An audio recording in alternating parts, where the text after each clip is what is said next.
araw po sa ating lahat. Ako po si Emmanuel O. Alejandre. Ito po ang aking daily devotion para sa ngayong August 6, 2024. And for today, we are going to talk about Jesus' counterattack. Counterattack nito kay Satan.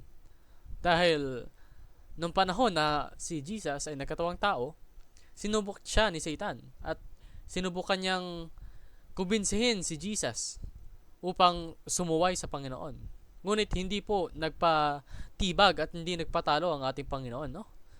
Nagwagi siya sa laban niya kay Satanas. At makikita po natin ito sa Luke chapter 4 verses 1 to 13 na nagsasabing, si Jesus na puno ng Espiritu Santo ay bumalik mula sa Jordan at dinala ng Espiritu sa ilang, na doon ay tinukso siya ng Diablo sa loob ng 40 araw. Hindi siya kumain ng anuman sa mga araw na iyon at nang makalipas sa mga araw na iyon ay nagutom siya. Sinabi sa kanya ng Diablo, kung ikaw ang anak ng Diyos, ipag-utos mo na ang batong ito ay maging tinapay. At sumagot sa kanya si Jesus, nasusulat, ang tao ay hindi nabubuhay sa tinapay lamang. Pagkatapos ay dinala siya ng Diablo sa isang mataas na lugar at ipinakita sa kanya sa isang saglit ang lahat ng mga kaharian sa sanlibutan. At sinabi sa kanya ng Diablo, ibibigay ko sa iyo ang lahat ng kapangyarihang ito at ang kaluwalhatian nila, sapagkat ito'y naibigay na sa akin at ibibigay ko kung kanino ko ibig. Kaya't kung sasamba ka sa akin, ang lahat ng ito ay magiging iyo. At sumagot si Jesus sa kanya, nasusulat, sambahin mo ang Panginoon mong Diyos at siya lamang ang iyong paglingkuran. Pagkatapos ay kanyang dinala siya sa Jerusalem at inilagay sa tuktok ng templo at sinabi sa kanya, kung ikaw ang anak ng Diyos, magpatihulog ka mula rito. Sapagkat nasusulat, ipagbibilin kanya sa mga anghel na ikaw ay ingatan at alalayan kanila ng kanilang mga kamay. Baka masaktan mo ang iyong paa sa isang bato. At sumagot sa Jesus sa kanya, sinasabi, huwag mong tutuksohin ang Panginoon mong Diyos. Nang matapos na ng Diablo ang lahat ng panunukso, lumayo siya sa kanya hanggang sa isa pang pagkakataon. So makikita po rito yung iilan lamang sa mga advances ni Satan kay Jesus.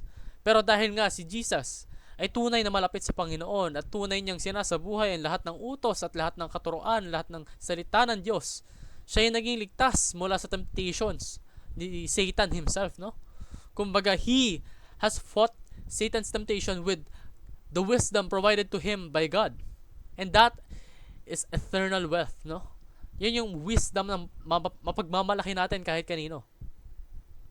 Dahil kapag tunay ngang isinabuhay natin ang katuroan ng Panginoon, talagang lalago tayo as worshipers, as believers of Him, no?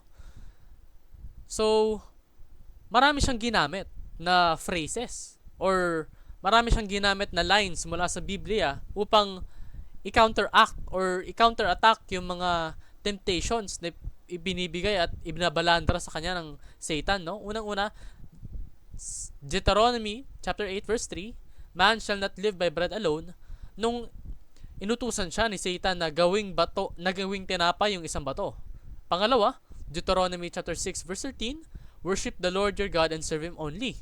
Nung tinukso siya ni Satan na sambahin niya daw si Satan kapalit ng mga kingdoms nung panahon na yon. And lastly, Deuteronomy chapter 6 verse 16, do not put the Lord your God to the test. Nung inutusan siya ni Satan na tumalon sa isang mataas na templo upang i-testing or malaman talagang tunay na iniingatan ng Panginoon si Jesucristo. Ngunit dahil sa lahat ng mga binabanggit kong verses, nakaya niya yung temptation ni Satan. Hindi siya nagpatibag. Hindi siya nakinig. Bagkus ay ginamit niya ang salita ng Diyos upang labanan yung mga advances ni Satan, and kaya din po natin gawin yon. We ourselves should put God's wisdom in our minds. Lahat ng salita na, lahat ng katuruan niya, and we should use that wisdom in order to counterattack the temptations and the advances of Satan. Gamitin po natin yung wisdom ng Panginoon. Yung wisdom ni God, yung katuruan niya. And paano nga ba natin ito magagawa? No? Unang-una, let's immerse ourselves in God's Word. Lahat po ng mga kasulatan sa Biblia ay tunay na makakatulong sa atin. There is always a Bible verse that can guide you when times are tough. Some Bible verses are situational, some Bible verses are applicable in our daily lives. Pero, the point is, when you immerse yourself in God's Word, yung wisdom mo lalawak eh. Sa lahat ng situations na makakaharap mo sa buhay, talagang meron kang masasabi, meron kang solusyon dahil alam mo yung kaalaman na meron ng Panginoon.